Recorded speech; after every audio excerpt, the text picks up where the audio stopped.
Ертеде Парсы жерінде Наушарван деген әділ патша болыпты.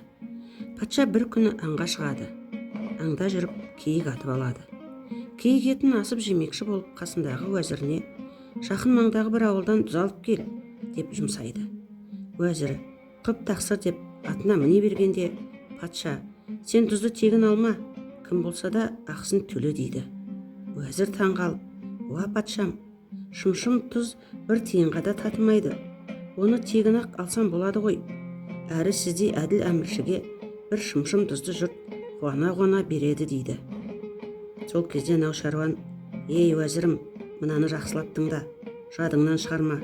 Егер мен елдің жалғыз жұмыртқасын ақысыз алсам, сендер қиянатпен тауығын сойып жейсіңдер. Бір алманы тегін жесем, сендер алма ағашын түп тамырымен тартып аласыңдар. Есіңде болсын, басшының істегенін қосшы өзіне үлгі қылады. Ұсақ түйек заттың да ақысын төлеңдер. Қиянат қылдай істен басталады дейді. Уәзірі шымшым тұзды ақысын төлеп алып келген екен. Наушарванның әділ атағы халыққа таралып, байдан теңдік көрмегендер соған баратын болған.